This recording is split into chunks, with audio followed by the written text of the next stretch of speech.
Hey friends, it's your pal SVH here, coming at you with today's bowl of Saki for October 5th by Hazrat Inayat. There is no greater scripture than nature, for nature is life itself. There is no greater scripture than nature, because nature is life itself.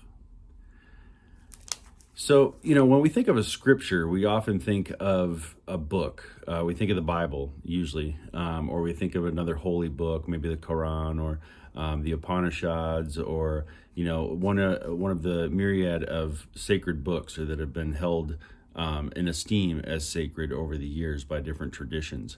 And all of these books definitely have their merit, and every one of these has their place in having something to go to, a guidebook, a reference, right, for life.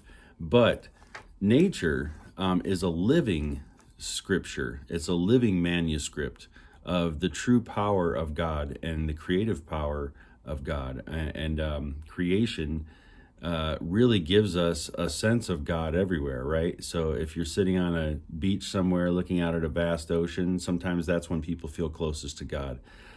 Sometimes when you're out on a mountaintop, or you're in some place where you're just feeling something special and something different, something higher and above yourself, you feel that presence of God.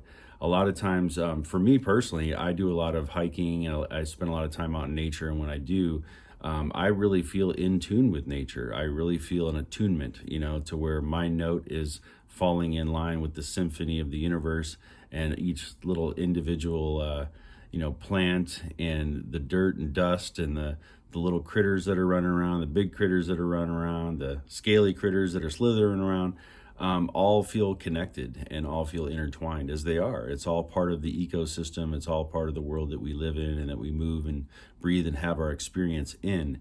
And it all comes from one source, the Creator, God.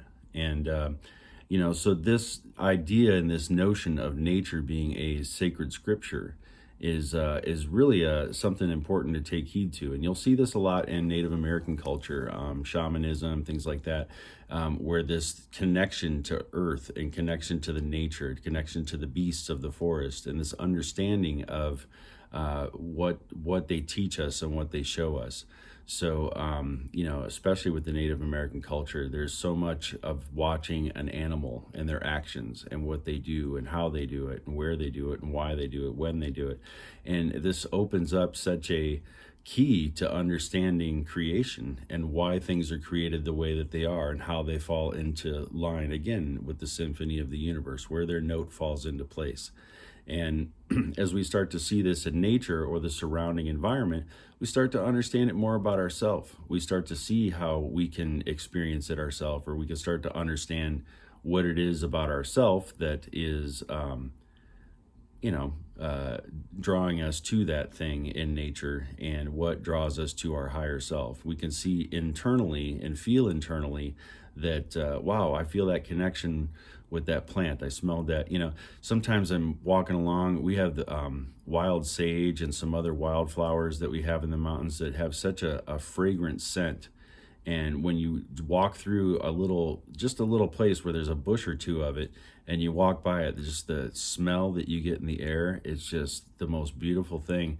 And it really transports you somewhere. It really takes you somewhere. And when I walk through those and I smell those, I really feel like that's the fragrance of God, And I think it's just such a beautiful thing. So there's so many different ways that nature can speak to us and talk to us throughout the day.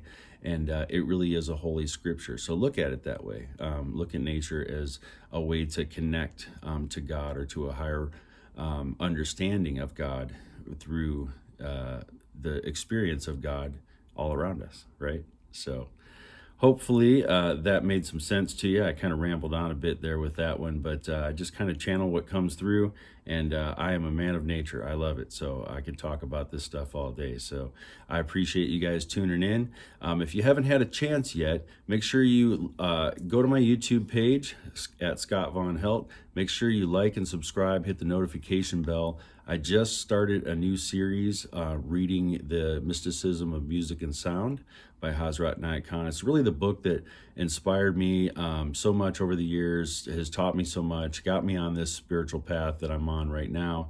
and has really just been a great companion in life, to helping me understand how vibration and sound and frequency all ties into creation and manifestation, and the universe and God and the divine, and our place in the symphony and all that. So I really encourage you to check it out. If it's been hard to read it, or you don't want to know how to get it, or you don't have the money to buy it, or whatever the case may be, it is available online in certain places for free.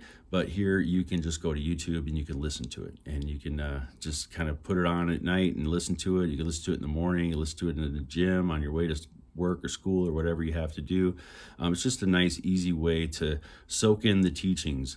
And I think listening to things audibly sometimes, for me anyway, really helps me soak it in better than doing it with my eyes, because I'm a musician, and sound and all of that just has a greater effect on me than written word sometimes. So I encourage you to check it out. And I got 2 episodes up right now, the introduction of the book and the first chapter.